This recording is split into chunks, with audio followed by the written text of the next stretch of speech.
en fait, avec vous tous pour parler en fait de régie publicitaire.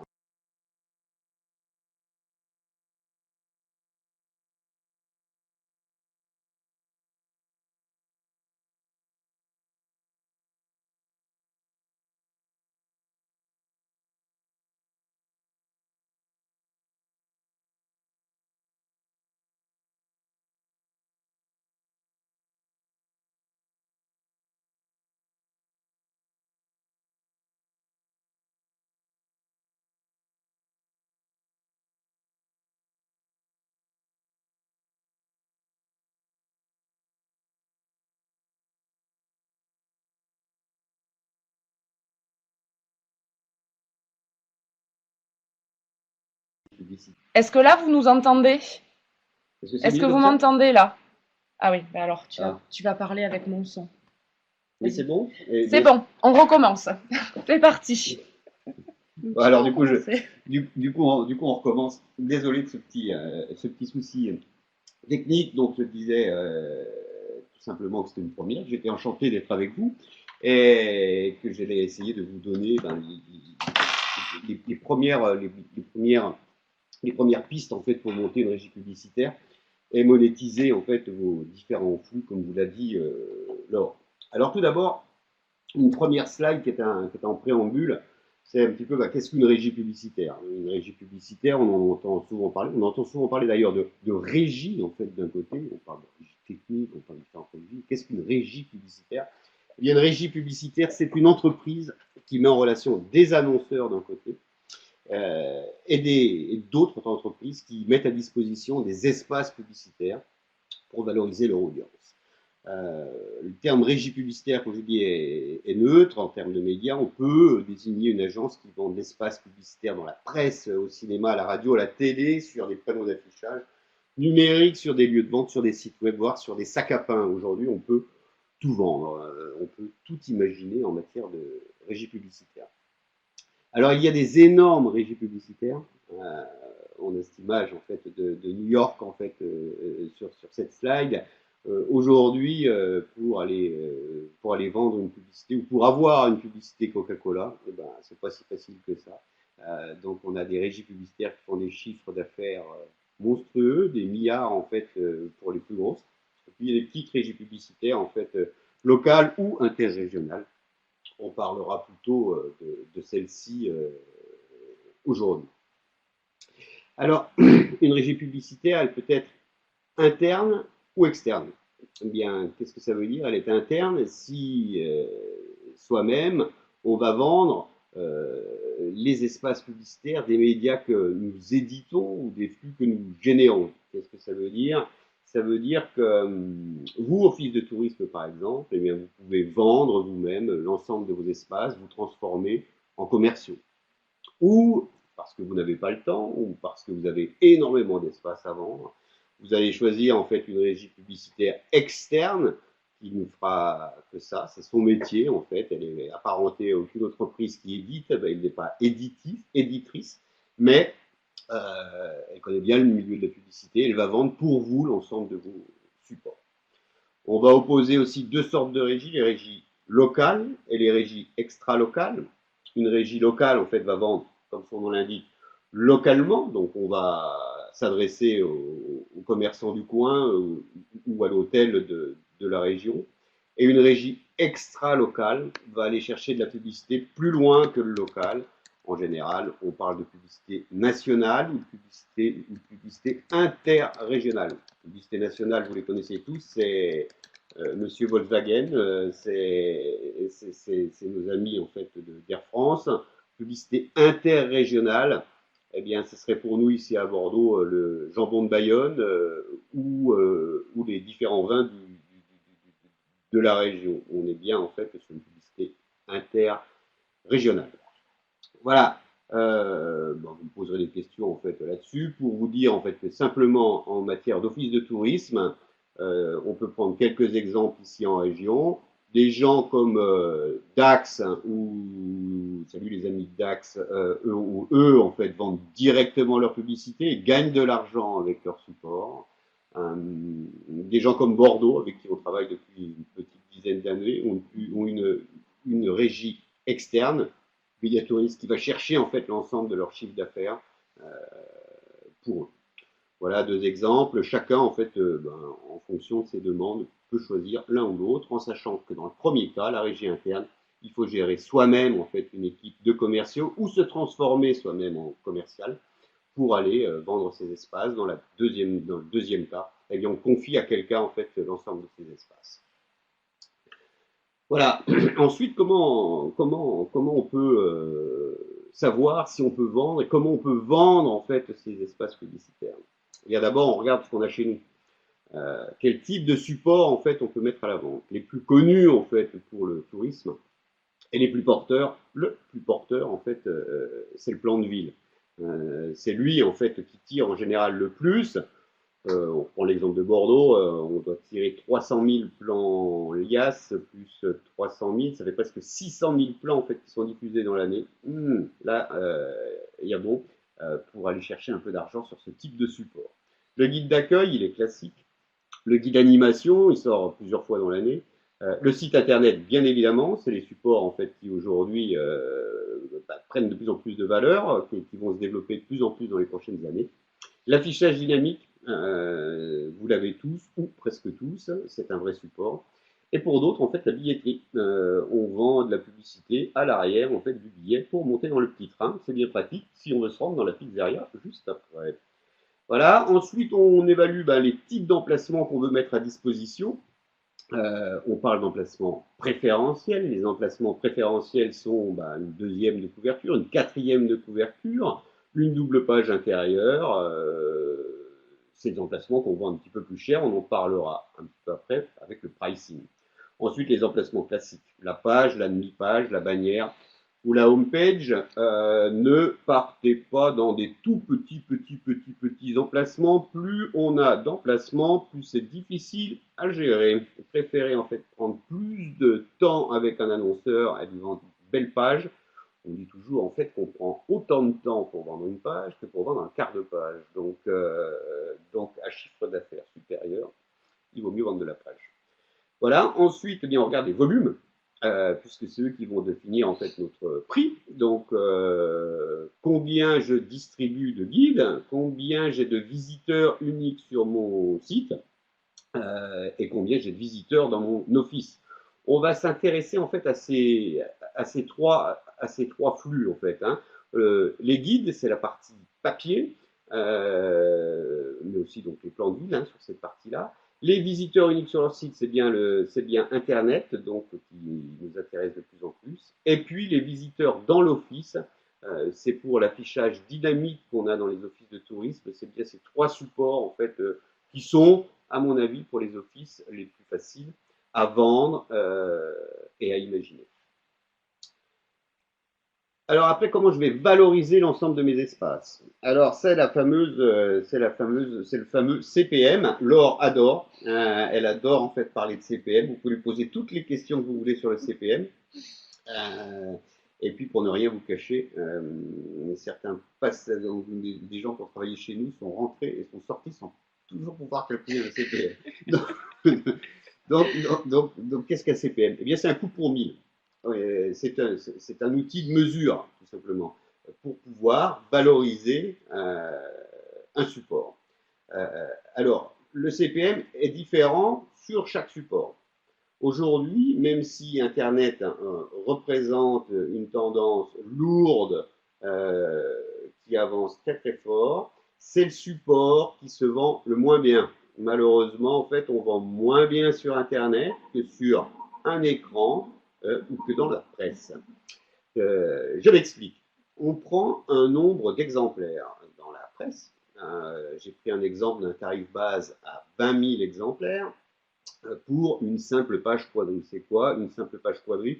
C'est un mot barbare en fait qui signifie simplement votre page en fait dans votre guide, qui en général, on peut même rajouter simple page quadrille recto, puisque c'est bien elle en fait dont on parle toujours pour calculer notre tarif. C'est la deuxième ou c'est la troisième page en fait de votre guide sur laquelle on va se baser. Il est tiré à 20 000 exemplaires. On multiplie, en fait, on cherche son coût pour 1000 tout simplement en multipliant 20 par son prix de base, en fait, 40 euros qu'on vous a donné juste au-dessus, et ce qui indique votre prix de page qui vaut 800 euros. C'est le prix du marché. Bien évidemment, ce prix peut être réajusté plus haut parce que votre guide est de très grande qualité ou s'adresse à des gens en fait très fortunés. Plus le support en fait est haut de gamme, plus le CPM va être haut. On a ensuite le tarif sur Internet, je vous l'indique aujourd'hui à 20 euros du 1000. C'est un prix hors taxe euh, de base, je dirais en fait que l'on propose. C'est un prix brut que l'on propose. Pour ne rien vous cacher aujourd'hui, si vous vendez une pub chez SFR, il vous propose en fait d'acheter au 1000 à quelques 5 euros du 1000. C'est très très peu, c'est bien en dessous en fait du prix du marché et surtout bien au-dessous en fait de ce qu'on peut vendre en fait dans nos guides presse. Enfin, un troisième support, ce sont les écrans numériques. Les écrans numériques sont entre les deux, c'est un support qui fonctionne très très bien, particulièrement en fait en local. Et on situe en fait le tarif aujourd'hui sur le marché à 30 euros du 1000. Si j'avais quelqu'un en face de moi, je lui demanderais en fait de faire un petit calcul de CPM pour savoir si tout le monde a compris. Je pourrais le faire alors en fait, Thierry Kahn. Nombre d'exemplaires, nombre de vues. Vivien Campion en fait qui pose une question. Alors le nombre d'exemplaires, bah, c'est très simple, hein, c'est votre tirage papier. Et le nombre de vues, c'est pas tout à fait ça. C'est le nombre de visiteurs uniques en fait qui fait le prix sur le net. En tout cas, c'est celui qui est le plus simple à commercialiser. Aujourd'hui, il y a plusieurs façons de vendre sur Internet. Hein. On peut vendre aujourd'hui au CPC, c'est le coût par clic, c'est-à-dire qu'on fait payer en fait l'annonceur chaque fois en fait qu'un visiteur vient cliquer en fait sur la publicité proposée. Autant dire en fait que c'est pas une bonne méthode de vente puisque aujourd'hui, pour l'avoir testé sur des très gros sites, le CPC, le coût par clic, est très très faible. À moins de pourrir son espace, son site internet d'énormément de publicité, surtout ne pas aller vers ce type de publicité. Plutôt vendre à l'ancienne, comme on dit, en vendant en fait un coup pour 1000 de visiteurs uniques. Je prendrai le temps avec ceux que ça intéresse de calculer en fait à peu près ce que ça peut faire pour chacun de leurs sites. Posez-moi les questions.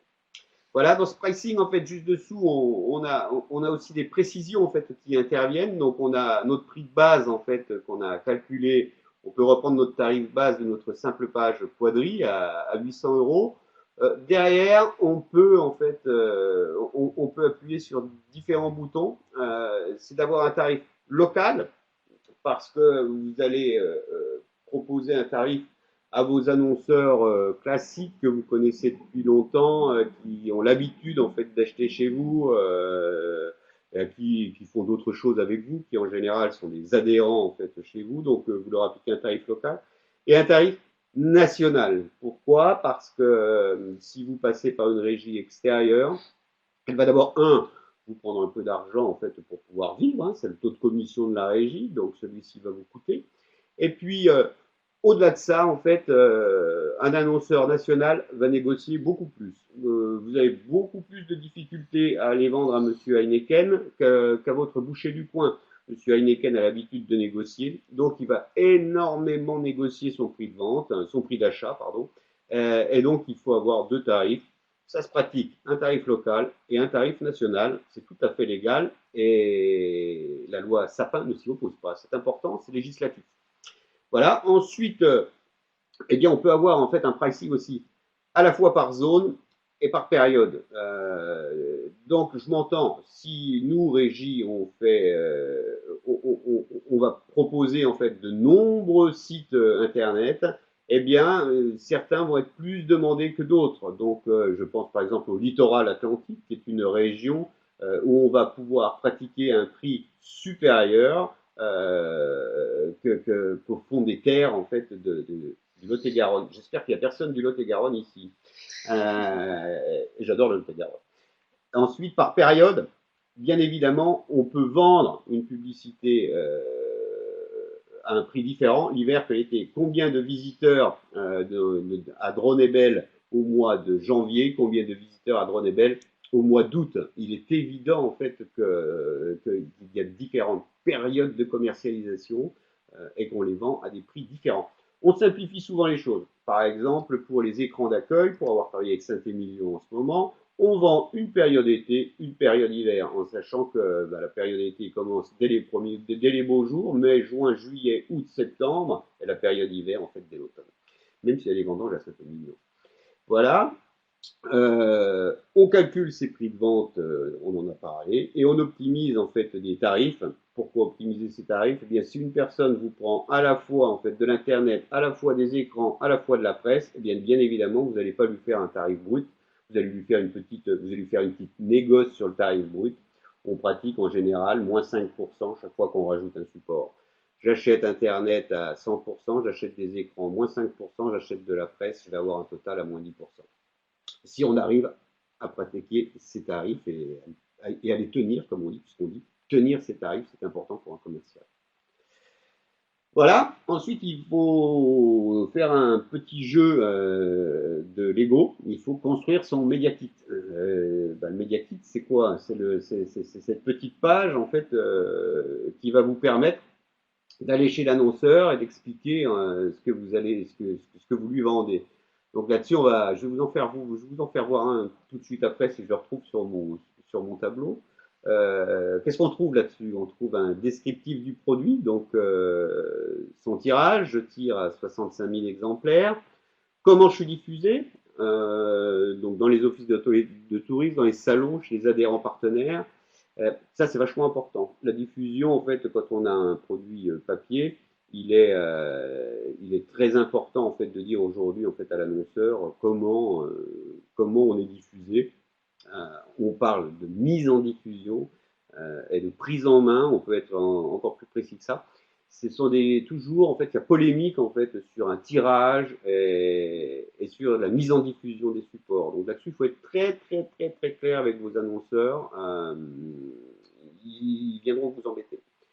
La date de parution, super importante, et puis il faut la tenir. Attention, c'est quelque chose de très important pour la pub, hein, puisque si vous faites une parution au 1er avril et que monsieur SFR fait une action entre le 1er et le 15 avril et que vous sortez en retard, bien évidemment, en fait, il ne voudra pas acheter votre publicité, et en fait, il ne voudra pas la payer surtout. Donc, quand on prévoit une date de parution, il faut pouvoir la tenir. C'est important, en particulier avec les annonceurs nationaux. Voilà, son format, il est ouvert, il est fini, il faut être très précis sur son format, sa pagination, sur ses qualités en fait de papier. Il faut pouvoir parler en fait de ce que sera votre support l'année suivante. Bien évidemment, chacun a dans sa sacoche déjà les éditions de l'année précédente. La finition, piquée en 2 points métal, faire une jolie colle, etc., etc. Le format et les tarifs des pubs, le technique et enfin le contact du commercial. Alors Séverine pose une question à fois. En fait, c'est le CPM qui compte. On l'atteint plus vite en été qu'en hiver. Bah oui, le CPM, en fait, le coût pour 1000 est différent en été qu'en hiver. Si vous avez 100 000 visiteurs sur 2 mois en été, 100 fois 30 euros du 1000 sur votre OT, vous avez la valeur en fait de votre écran vaut 3000 euros en fait pendant l'été sur 2 mois. C'est 100 000 visiteurs. Si vous mettez 6 mois à les atteindre pendant l'hiver, eh bien c'est 3 000 euros. Vous allez descendre par 6. Donc votre coût pour 1000 d'un mois en hiver vaudra 500 euros. Est-ce que je suis clair? C'est pas évident. Je vais essayer de vous faire voir un média kit. Attention, manipulation, je n'ai pas l'habitude. Donc je vais ouvrir mon écran pour essayer de faire les choses pas trop mal. Donc j'arrête le partage. Je partage mon écran. Je clique partager juste ici. Et normalement, vous êtes sur mon écran. Vous avez vu, il n'est pas bien rangé. Je vais vous ouvrir en fait deux choses en fait qui sont utiles. Ici, j'ai un Media Kit qui est le Media Kit de Bordeaux pour Bordeaux Patrimoine. Comment on le construit? Bordeaux Patrimoine, bonjour. Donc on raconte une petite histoire. Moi je dis toujours en fait que raconter une petite histoire c'est souvent plus simple. Donc bonjour, pouvez-vous me conseiller un tour en ville? C'est la question en fait numéro un en fait qu'on pose au comptoir. Donc voilà, donc on donne la réponse. Vous trouverez l'histoire de Bordeaux, de son architecture, de son fleuve et de ses hommes dans Bordeaux Patrimoine, le nouveau guide de Bordeaux et de ses proches alentours. Donc tout est dit en fait dedans. Il est bilingue français, anglais. Il inclut à la demande un cahier de 16 pages traduit dans la langue du visiteur, allemand, espagnol, japonais, chinois. On explique en fait ce qu'est le support. Derrière, une petite photo de la couverture. Son tirage, donc 70 000 exemplaires pour celui-ci. Sa diffusion, on en a parlé. Sa date de parution, son format fini, sa pagination, 72 plus 4, on fait toujours attention de bien indiquer les couvertures de façon différente. Son papier, sa finition, pour le dos, on est sur un dos carré collé. Une double page intérieure, c'est important pour voir un petit peu la tête que va avoir le document. Les formats et les tarifs. Donc, sur les formats et les tarifs, on se retrouve avec le format de la coupe, 190 par 190. Et là, on va pouvoir s'arrêter à quelque chose, c'est à la tarification. On se rend compte, en fait, ici, qu'une page intérieure vaut 2850 euros, que la deuxième et la troisième de couverture valent 3850 euros, et qu'une quatrième de couverture vaut 4850 euros. Alors, je vais me lancer dans un calcul qui n'est pas tout à fait juste. Pour la page intérieure, euh, on calcule en général après le prix de page intérieure, on rajoute 30% en fait pour la deuxième et la troisième de couverture et 50% en fait pour la quatrième de couverture, d'où ces différences de tarifs. Notre demi-page à 1550 euros et une double page en fait qui est à 4850 euros. Pour ne rien vous cacher, la double page n'a pas été vendue cette année. Donc on est plutôt sur du format classique en fait en page. Et pour ne rien vous cacher non plus, on pratique des remises. Et sur les remises, sur ce type de tarif, on doit être à peu près entre 10 et 15% de remise. On vend plutôt bien à Bordeaux et on essaie de tenir nos tarifs. Voilà, derrière en fait les caractéristiques techniques en fait des annonces qui sont proposées ici en millimètres. Pensez à la mise en valeur en fait des publicités. Ici on demande en fait un débord de 5 mm avec un blanc tournant, c'est pour la mise en valeur en fait de chacun des documents, chacune des publicités. Et les formats qu'on accepte, du PDF, du JPEG en haute définition, et évidemment le contact du commercial. Alors j'arrête le partage et je vais essayer de retourner sur notre chat. Hop, arrêter le partage. Ça y est, j'y suis revenu, c'est magique. Et on va pouvoir revenir à notre partage. Alors, Sandrine, ces prix ne sont applicables qu'à Bordeaux. Bah, ils sont applicables à Bordeaux parce que les tirages en fait sont très importants à Bordeaux. Mais on peut, bien évidemment, si on tire à 20 000 exemplaires, les prix pratiqués en fait sont bien moindres. Et donc non, ils ne sont pas praticables qu'à Bordeaux, hein, puisqu'on vend sur d'autres villes, on va en parler un petit peu plus tard. Je tourne notre média kit. J'en tiens à disposition si ça vous intéresse. Hein, on pourra en fait télécharger quelques média kits, comme ça vous pouvez jeter un œil en fait à ce qui se trouve dessus, et puis on le complète avec vos demandes. Votre média kit est prêt, vous avez mis votre plus jolie chemise, et puis vous pouvez partir en fait prospecter auprès de vos annonceurs potentiels. Ils sont nombreux, hein. Les premiers se trouvent à côté de votre office de tourisme. C'est le premier restaurant en fait qui se trouve à côté de chez vous. Ce sont bien les annonceurs locaux en fait dont on parle. L'hôtellerie, les produits locaux, les visites, voilà. Donc ce sont des annonceurs locaux. Et puis d'autre part, ben, imaginez en fait que vos produits puissent intéresser aussi les annonceurs nationaux. Donc, je pense à Air France, j'ai mis Europcar, Bergasol, Quicksilver au Quechua. Pour information, Quicksilver seront bien présents avec la MOPA cet été sur la côte. J'en oublie en fait ici qui sont importants parce que je pense à une opération qu'on fait cet été avec le conseil régional Aquitaine et avec Aquitaine en Seine plus particulièrement, qui est un annonceur donc institutionnel. Il faut penser en fait à aller contacter les institutionnels. Ils peuvent aussi vous filer un coup de main de ce côté-là. Et puis surtout, ils ont besoin de communiquer. Voilà pour le prospect. Une fois que j'ai fait mon prospect, ben, j'ai fait mes listings bien évidemment, je sais qui je vais aller voir. Vos premiers prospects sont vos adhérents. Donc de ce côté-là, ben, il faut avoir du joli listing, des listings à jour. Il faut négliger personne. Et puis essayer de faire en fait ben, l'ensemble des entreprises qui sont à 100 km autour de chez vous pour les annonceurs locaux.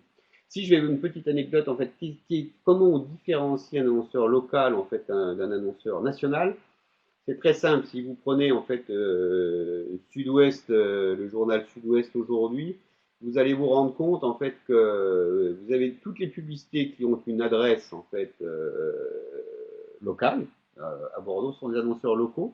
Et aujourd'hui, il y a une bière en fait pour les brasseurs français, pour la bière française, pour les brasseurs français. Eh tout simplement, il n'y a pas d'adresse en fait dessus. C'est une publicité nationale. C'est souvent comme ça en fait qu'on arrive à différencier en fait une publicité locale d'une publicité nationale. Alors on prospecte et après, ça se dit pas, mais je dirais les emmerdements commencent. Donc là, il faut, pour prospecter, faire des devis. Il ne faut pas hésiter à faire des devis pour les commerciaux en fait qu'on embauche. Souvent, on dit qu'il faut 10 devis pour une signature. Donc il faut, pour signer 10 000 euros, avoir 100 000 euros de devis en fait sur son bureau. C'est beaucoup. Donc il faut faire du devis, c'est la base en fait, hein, c'est la base. Il faut faire du devis, il faut faire du nouveau client. C'est la base du boulot. C'est la base du boulot. Pour ceux qui ont regardé France 2 hier soir et qui ont regardé le sujet sur les pages jaunes, vous avez vu, ça rend des gens fous. Je vous conseille d'aller voir ça en fait si vous voulez commencer à vendre de la publicité. C'est un très bon reportage que j'imagine on peut revoir ou avec des commerciaux en fait qui sont sous pression permanente. C'est pas notre job en fait dans ce qu'on fait. On n'est pas en fait, on va pas deviser n'importe qui. On sait en tout cas que nous, avec les différents offices avec qui on bosse, on s'interdit beaucoup de clients moches, euh, la grande distribution, on s'interdit les clients faciles, McDonald's, on s'interdit beaucoup de choses, on essaye de prendre du temps, travailler, faire de la régie, en fait, c'est quelque chose qui prend du temps, donc on force pas, on fait pas de la vente forcée. Si ça marche pas cette année, ça marchera certainement l'an prochain. Si vous arrivez en fait à fidéliser en fait vos clients, et surtout en fait s'ils ont du retour. Vous êtes vous avez des vrais bons supports en fait, et en général, s'ils communiquent à l'intérieur, ils auront du retour. Donc ne les forcez pas, ils viendront tout seuls. Il faut pas faire de la vente forcée, il faut pas faire ce que font les pages jaunes évidemment. Voilà, donc j'établis en fait des devis aux clients, ils disent oui, ils disent non. À ce moment-là, en fait, on négocie un petit peu. Oui, alors, est-ce que tu pourrais me faire quelque chose? Eh bien non, cette année, je te fais rien. Pourquoi? Parce que si on commence à négocier trop tôt, c'est très mauvais. On n'arrivera jamais à remonter un tarif. Si cette année, vous faites 50% aux commerçants du coin, eh bien, je vous promets que l'an prochain, vous allez lui faire 50%. Et que l'année d'après, vous lui ferez moins 60% s'il est en difficulté. Donc, quand on fait un tarif, on le tient. C'est la base aussi du métier. Il ne faut surtout pas, en fait, trop négocier. Par contre, il faut toujours avoir quelque chose à donner. Donc, j'ai toujours dans ma sacoche un support sur lequel, là, je peux faire un petit cadeau. J'ai toujours le 10% qui fait plaisir, mais jamais au-delà. J'offre pas mes espaces. Mon boulot, c'est de vendre des espaces. J'offre un vrai service. Évidemment, vendre, c'est une chose. Par contre, il faut savoir ce qu'on vend et est-ce qu'on peut le vendre. C'est arrivé de vendre 2 fois dans la même journée une même page. C'est embêtant en fait à la fin de la journée. Donc quand il y a plusieurs commerciaux en fait dans une équipe, il faut vraiment faire attention au contrôle des dispositions d'espace. Euh, on a aujourd'hui, vous pouvez jeter un œil sur le site de Médiatourisme MOPA avec les outils qu'on met en ligne en fait pour savoir qui a vendu quoi, quand, combien. vos annonceurs, est-ce que les espaces sont disponibles? C'est très important. Voilà, j'ai contrôlé mes espaces, je sais quel prix je vends. Eh bien, j'établis un bon de commande. Il est obligatoire le bon de commande. Pourquoi? Parce que en cas de contestation, eh bien, c'est lui en fait qui fera foi de ce que vous avez fait et vendu. Donc, il faut que le bon de commande soit signé, qu'il soit numéroté et qu'il soit accessible pour tout le monde. Donc, j'ai mon bon de commande. Ici, vous allez demander, une fois que vous avez votre bon de commande, eh bien, à l'annonceur de vous envoyer ses publicités, ses documents. Donc, soit il a une agence, c'est parfait, et il vous communique en fait un document qui ne sera pas à retoucher. Soit il n'a rien, ça arrive souvent, donc il faut lui fabriquer le document. Souvent, les régies ont un interne, un graphiste qui peut fabriquer ce doc, ou alors on le demande à son agence. Il faut savoir être conseil en fait, là-dessus, hein, puisque parce qu'il y a un troisième cas. Le troisième cas, en fait, c'est l'annonceur fait faire ses publicités par sa petite nièce. Il trouve ça formidable, mais c'est vraiment trop moche. Donc, il faut savoir lui dire, en fait, que sa publicité n'est pas adaptée et qu'il faut la retravailler, qu'on peut peut-être lui faire une proposition. Il faut être source de propositions, en fait, avec les annonceurs. Ils attendent ça. Ils aiment. Voilà. Enfin, il faut envoyer les docs de l'annonceur au format, au support. Donc ça, c'est plutôt pour nous, en fait, un Régie nationale. Si aujourd'hui, nous, on vend une pub pour le Futuroscope, on va vous envoyer, en fait, la publicité du Futuroscope au format que vous allez nous valider. Donc, une fois ce boulot fait, malheureusement, on n'a pas fini. Il faut, pour vous, en fait, sortir vos documents. Donc là, on a l'impression que on a parlé de papier, en fait, hein, quasi en ce qui concerne les formats, etc. Mais c'est la même chose, en fait, pour Internet ou pour vos séquences d'affichage numérique chez vous, hein. Le principe est toujours le même avec les annonceurs et avec les documents qu'il faut vérifier à chaque fois, encore plus en matière de vidéo. Ça y est, je suis parti à l'imprimerie. Donc cette fois-ci, je vais recevoir mes documents. Je préviens bien en fait l'annonceur de la date de sortie de mes documents. Et puis je vais pouvoir contrôler mes insertions. Plusieurs choses en fait à contrôler. La première, c'est la qualité du tirage. Attention, si vous vendez encore une fois à Monsieur SFR, si le rouge n'est pas rouge, si le rouge est rose, il ne vous payera jamais votre pub. Donc il ne faut pas hésiter en fait à faire très attention à votre contrôle qualité et demander à votre imprimeur de le faire. C'est vraiment très très très très important. L'emplacement. Si vous vendez une deuxième de couverture, il ne faut pas que ce soit une troisième de couverture. Il ne faut pas que ce soit une page intérieure. Donc il faut que les emplacements soient respectés. Je pense surtout en fait aux pages intérieures parce que ça nous arrive de faire des bêtises. Je vends une publicité dans le guide, dans le Wine Tour de Bordeaux.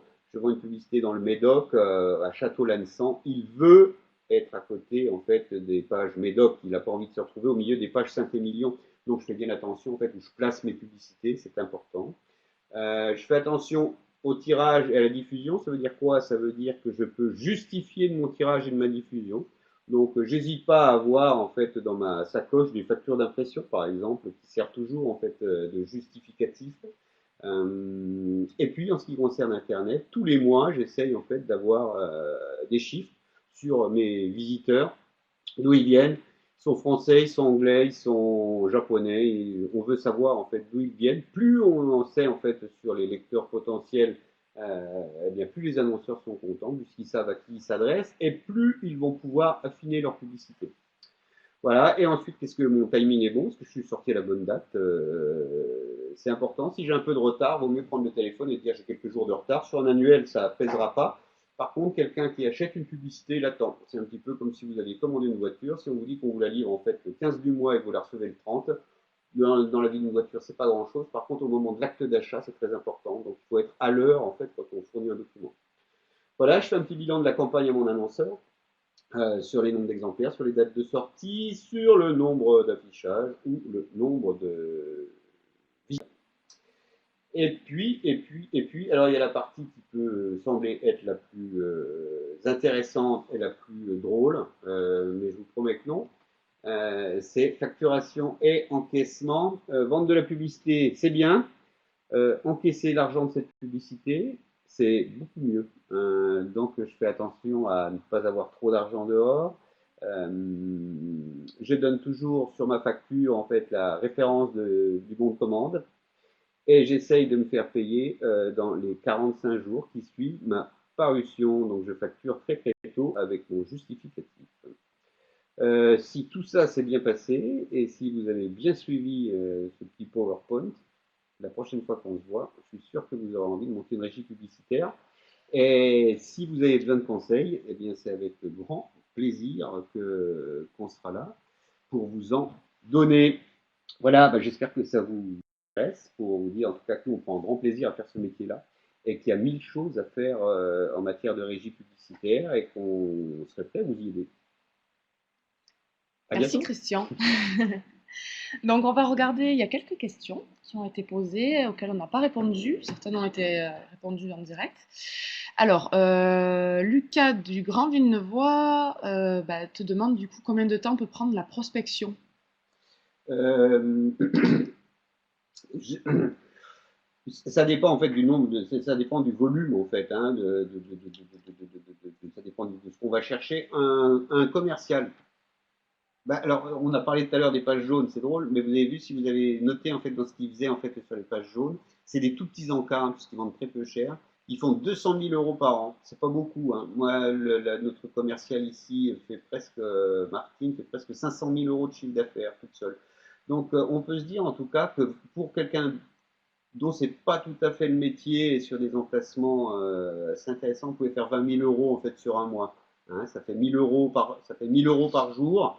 À 1000 euros par jour, faut pas chômer. 1000 euros par jour sur 10 heures de travail, ça fait 100 euros de l'heure, 50 euros de la demi-heure, 25 euros du quart d'heure.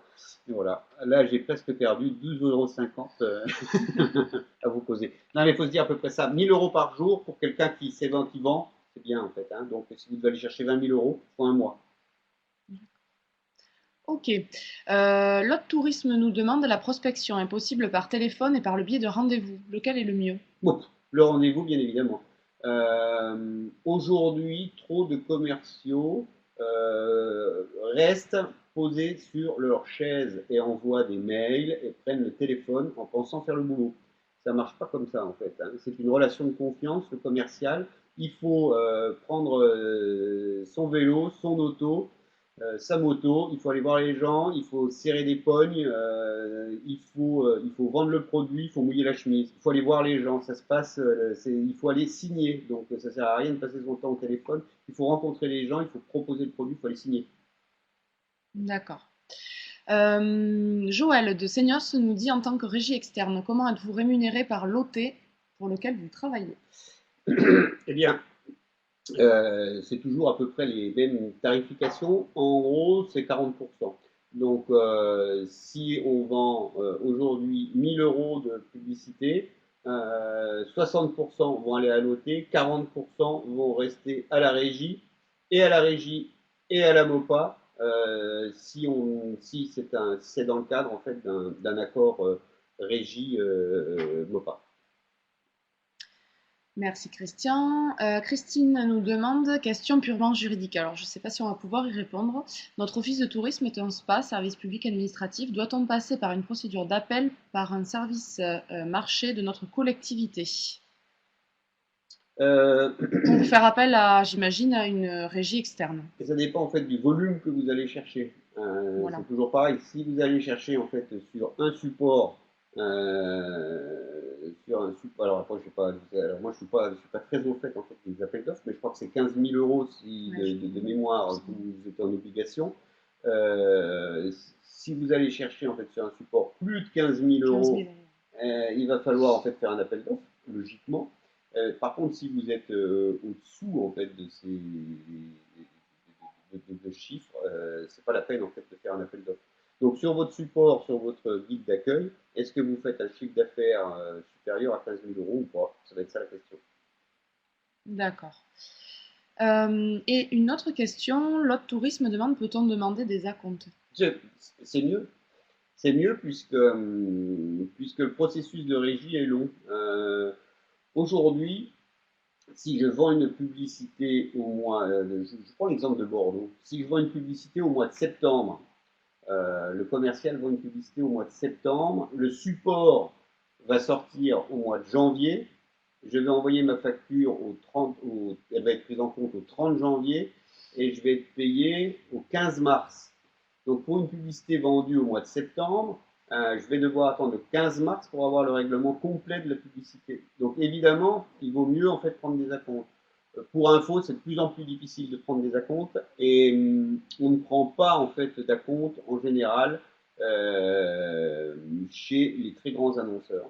Donc plus ils sont riches, moins ils payent. Et chez les institutionnels. Par contre, on prend toujours en acompte, voire tous les chèques chez un annonceur qu'on ne connaît pas ou dans lequel on n'a pas trop confiance.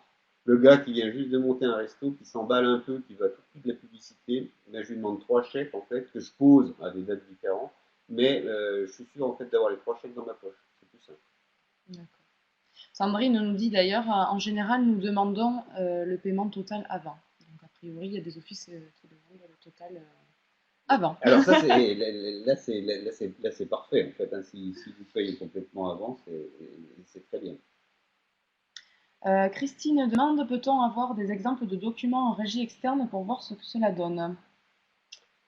Ah bah ça, c'est le travail d'envoi de l'or, hein, donc Ouais. je vous laisse faire. Nous, on en a Ouais. pas mal ici, donc bien sûr à votre disposition. Ok, je vous enverrai ça. Et Lucas, pour des documents édités en petite quantité, 700 exemplaires, le passage de la TVA de 5,5 à 20% avec de la pub n'est-il pas un frein? Est-ce rentable de faire appel à des annonceurs dans ce cas?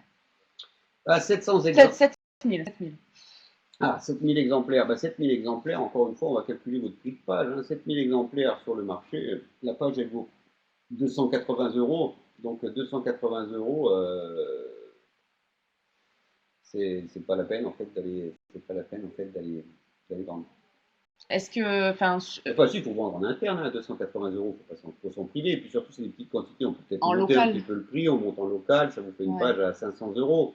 Après, bah voilà, la TVA, en fait, quand l'annonceur en fait qui paye de la TVA, il la récupère la TVA. Hein. Donc s'ils ont, évidemment, c'est un frein parce que c'est difficile pour la trésor, mais il va la récupérer sa TVA. Donc il paye 5,5 ou 20%, c'est juste un décalage de trésorerie pour lui, hein, ça ne va pas le gêner. Vivien, sur une page de 1000 à 1000 euros, peut-on avoir le prix du quart? Pour avoir le prix du quart, je vais y arriver, vous divisez le prix de la page par 4. Non. Pour avoir le prix du quart, en fait, je divise d'abord ma page par 2 et je rajoute 10%. Donc 1000 divisé par 2 égale 500. Je rajoute 10% égale 550. C'est mon prix de demi-page. Ensuite, je vais diviser mon prix de demi-page par 2. 550 divisé par 2, 275. 275 plus 10%. Allez, je vais être sympa aujourd'hui. Je vous arrondis le tout à 300 euros. Sandrine qui précise que eux, sur 7000 exemplaires guide hébergement, ils font quand même 20 000 euros de partenariat et de pub. Eh ben, c'est vachement bien. C'est vachement bien. C'est vachement bien de faire 20 000 euros en fait, de partenariat et de pub là-dessus. Donc ça vous fait un prix de page quand même qui doit être bien supérieur en fait aux 40 euros du 1000, j'imagine. Euh, il faut maintenir vos prix et je vous encourage à le faire. En général, si votre tirage est petit, c'est indispensable c'est indispensable pour l'annonceur. Ils en ont envie. Pratiquer des prix plus élevés. Hein. Moi, je vous encourage à le faire, bien sûr, tout le monde. Mais c'est dur en fait aujourd'hui de vendre à plus de 40 euros de 1000. Bravo pour faire 20 000 en fait à 7000 exemplaires. Ou alors vous avez plein de publicités. D'accord.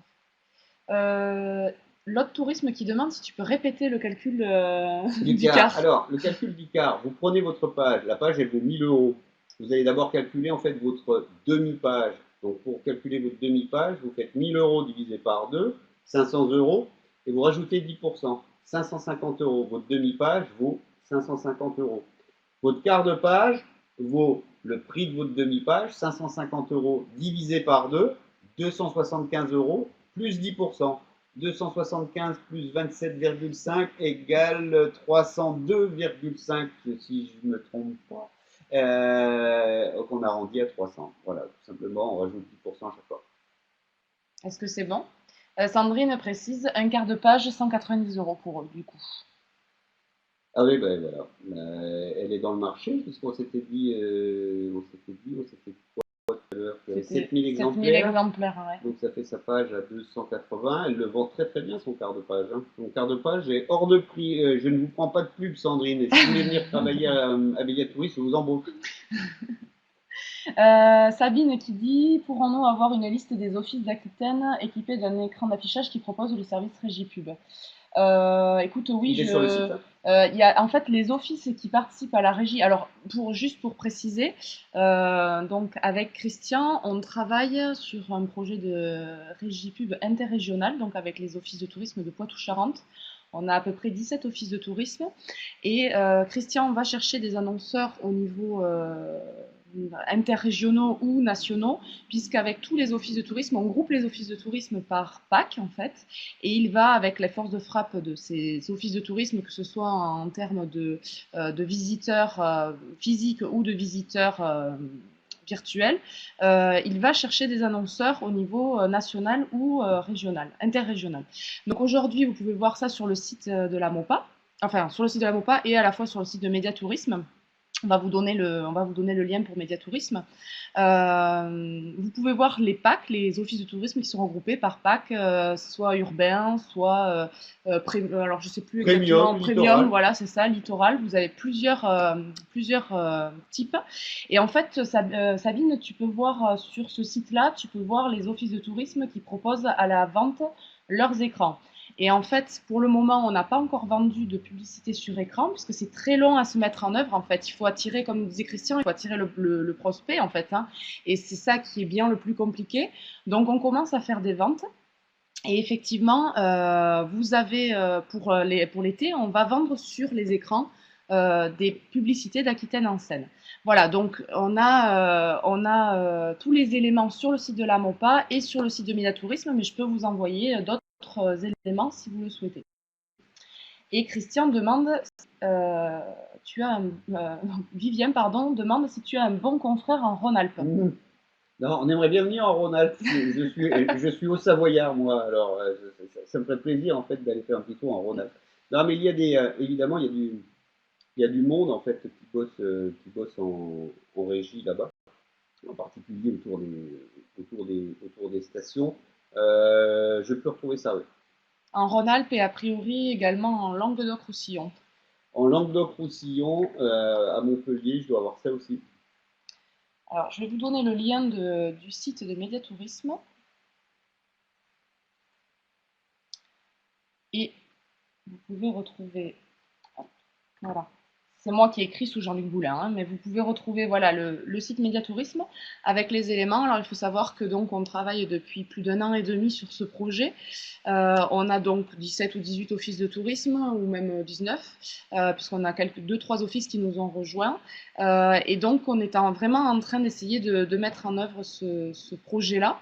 On a même créé tout dernièrement, enfin Médiatourisme a créé une plateforme pour pouvoir échanger sur les espaces disponibles entre les offices de tourisme qui vendent en local et Médiatourisme qui vend en extra local.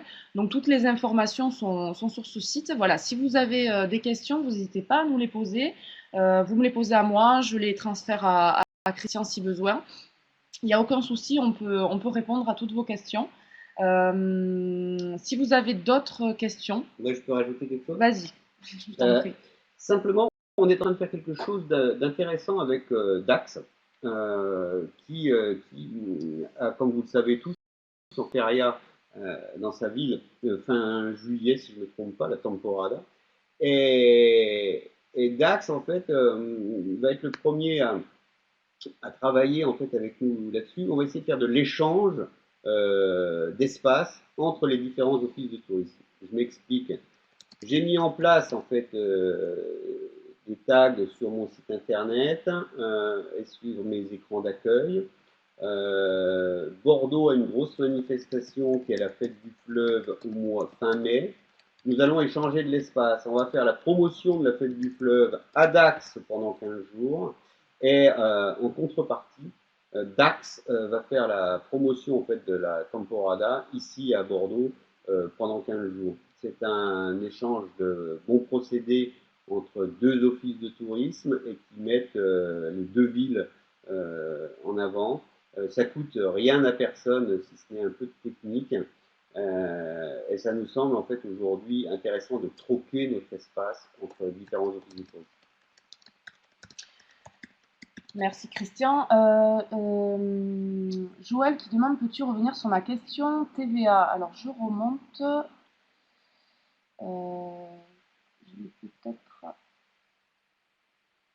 oublié. Ah oui, les hôtels associatifs non soumis à TVA pardon, facturent en net de TVA. C'est ça? Les commerçants n'aiment pas trop cela. Pourquoi? Bah ouais, parce que Parce du qu'ils coup, n'ont en fait, pas, ouais. ils ont pas l'habitude. Mais faut leur expliquer. Ils payent pas la TV d'un côté, ils la récupèrent pas de l'autre. Hein, ça change absolument rien pour eux. Hein, donc il faut simplement être très clair en fait sur pourquoi il n'y a pas de TVA. Ok, merci Christian. Je continue dans les questions du coup. Séverine Foy qui dit, je réfléchis à la valorisation de ma vitrine et du sol de mon OT. Avez-vous une idée du CPM? Et du quoi, pardon? Le sol de son office. Le sol. La valorisation de la vitrine et du sol de son office. Alors le sol, j'avais jamais pensé, mais c'est une bonne idée. C'est une bonne idée. Oui, alors mais moi, on peut le valoriser assez facilement en fait l'office. Enfin, en tout cas, c'est toujours pareil. On va calculer le CPM. Le CPM cette fois-ci, c'est le nombre de visiteurs en fait que vous allez avoir en fait dans l'office qui va vous le donner. Donc combien va payer un annonceur pour toucher un visiteur, et donc plutôt pour toucher 1000 visiteurs.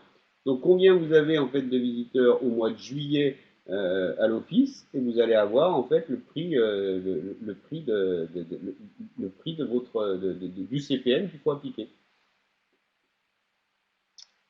Ok. Lucas, quel conseil de base donneriez-vous à un hôtel du Lot-et-Garonne qui veut se lancer dans la régie publicitaire? De venir nous dire bonjour à Bordeaux. Je vais dans le Lot-et-Garonne vendredi. J'ai un peu de temps le matin si vous voulez. Ok, bah, écoute Lucas, si tu veux, tu me contactes, il n'y a pas de souci, on voit ce qu'on peut faire. Christine, le Media Kit, c'est ce qui correspond à un cahier des charges? Ou bien faut-il un véritable cahier des charges? Si oui, avez-vous des exemples? Hum, Là, faut se pencher un petit peu dessus. J'ai pas d'exemple en fait. Je reprends, ça c'est bien encore sur le, c'est pour la, c'est pour ce qu'on monte. Le Media Kit, c'est ce qui correspond à un cahier des charges. C'est Christine. Ou bien faut-il un véritable cahier des charges? Si oui, avez-vous des exemples? C'est Non, pas vraiment un cahier des charges en fait. non, c'est pas vraiment un cahier des C'est charges. une Hein, présentation de produit. c'est ça, C'est c'est une fiche ça. produit en fait. C'est un peu, Ouais, c'est une fiche produit. Oui. on pourrait l'appeler comme ça. C'est une fiche produit qui permet de présenter le produit que vous avez à commercialiser et d'arriver chez le prestataire, enfin chez l'annonceur potentiel, avec à la fois votre document et à la fois la fiche caractéristique du produit. C'est ça. Simplement. Voilà. On peut vous donner des exemples de Media Kit, il n'y a pas de souci. Je vois les prix indiqués sont-ils en hors taxe? On parle toujours en hors taxe. Donc on parle toujours en hors taxe tout le temps. Lucas, ce serait avec plaisir. Donc écoute, Ah, eh Lucas, je ben, t'invite à m'envoyer un mail et puis on prend contact, il n'y a pas de souci. Séverine, c'est quoi? Je compte combien? 20, 30, 40 euros. On serait sur c'est pour la valorisation en fait du lieu, on serait sur la moitié, on serait sur du 30 euros, Séverine. Donc, il faut partir en fait sur 30. D'accord. Je reviens sur les questions de formation à la fin, parce que je vois qu'on m'en parle. Hélène de Souston, effectivement Sandrine, les techniques de vente seraient intéressantes à mieux connaître quand on devient de véritables commerciaux. Ah oui, donc on parle de la formation. Ah, donc on n'a plus de questions. Donc oui, juste pour vous préciser que effectivement on a une formation à la MOPA. Alors je suis en train d'essayer de la décaler quand même, mais à la base elle est les 28 et 29 mai. Mais on est en train de la décaler juste d'une journée, 27 et 28 mai. Parce que le 29 mai, nous avons aussi une journée sur l'impression en fait. Donc Je tout peux en ce parler deux qui... minutes. Voilà, Christian, je vais le laisser vous en parler. Pour la formation régie, en fait, elle est évidemment ouverte aux Aquitains, aux adhérents de la MOPA. Et mais si vous voulez vous inscrire, si vous êtes hors Aquitaine, si vous voulez vous inscrire, et s'il reste des places, enfin, il ne devrait pas y avoir de souci pour qu'on puisse vous accueillir à la formation. Mais c'est dans le cas où il reste des places et où les Aquitains n'auront pas rempli entièrement la formation. Cette formation, elle sera vraiment sur mettre en place une régie. On est en train de travailler sur le programme. Voilà, donc si vous voulez des renseignements, c'est pareil, vous me contactez, il y a aucun problème, je suis là, fidèle au poste. Et je laisse Christian parler de la journée sur l'impression. Oui, cette journée sur l'impression, ce sera donc le 29 mai. C'est pour ça qu'on essaie de déplacer votre formation. Et cette journée de formation va se faire avec d'abord les acteurs de la filière papier en Aquitaine, qui vont nous présenter leurs différents modes de fabrication du papier et leurs différents labels. Vous connaissez tous les labels PEFC ou FSC en fait concernant les forêts, les belles forêts locales. Donc comment aujourd'hui on choisit un papier, pourquoi un papier couché, pourquoi un papier brillant, pourquoi un papier mat, pourquoi un papier recyclé. Deuxième partie, les encres. Pourquoi utiliser des encres végétales plutôt que des encres chimiques? Qu'est-ce qu'on fait de l'encre dans nos imprimeries du pays? Donc pourquoi on choisit en fait des imprimeurs labellisés? Deuxième partie, comment on fait un choix de document? Pourquoi un 8, pourquoi un 16, pourquoi un 32, pourquoi un 64 pages? Pourquoi et comment je peux faire des économies sur mon document? Qu'est-ce qu'un dos carré collé? Pourquoi brocher un document? Qu'est-ce qu'un grecquage? Comment je dois faire livrer mes documents, etc., etc. Plein de questions en fait sur l'imprimerie et plein de petites combines en fait sur l'imprimerie pour pouvoir en fait produire des documents à moindre coût et puis qui laissent une empreinte carbone minime en fait sur notre chère planète. Ok, merci Christian. Peut-être une dernière question du coup, et puis après on va vous laisser aller déjeuner. Donc pour les OT, faut-il obligatoirement avoir un commercial dédié ou est-il possible qu'un membre du personnel puisse assurer ses missions, en gardant bien entendu ses propres missions? Non, bah, je pense que la personne en fait une personne en fait peut faire les deux, ça arrive souvent. Hein. Souvent en fait on trouve quelqu'un qui est à la communication, qui s'occupe aussi de la vente, ça arrive dans les métiers, ça arrive. C'est un vrai boulot. Encore une fois, ça dépend du volume en fait que vous voulez aller chercher. Si vous allez chercher 200 000 euros dans l'année, ça va être difficile en fait pour quelqu'un d'aller chercher 200 000 euros. Si sur l'année en fait vous allez chercher entre 20 et 50 000 euros, évidemment en fait vous pouvez le faire vous-même en interne. Il faut vous y prendre à temps, simplement avoir des bons média kits, des jolis fichiers. Euh, et puis prendre la sacoche avec courage. Et pourquoi dédier quelqu'un? Hein? Vous pouvez emmener le directeur de temps en temps. Vous pouvez emmener. Il faut surtout en fait avoir les bons contacts. À 10 personnes, 10 personnes dans un hôtel, c'est en tout cas 100 bons contacts sur le coin. Donc demandez à chacun qui connaît qui. Et je vais vous donner la combine. En fait, la meilleure combine. On ne sort jamais d'un rendez-vous sans avoir le nom d'un prochain rendez-vous. Donc, ce qu'il faut surtout, c'est connaître des gens et bien connaître son territoire pour vendre de la pub. C'est pas la technique en fait, c'est surtout être très humain avec les gens et avoir des bons produits. Voilà, est-ce que vous avez éventuellement d'autres questions?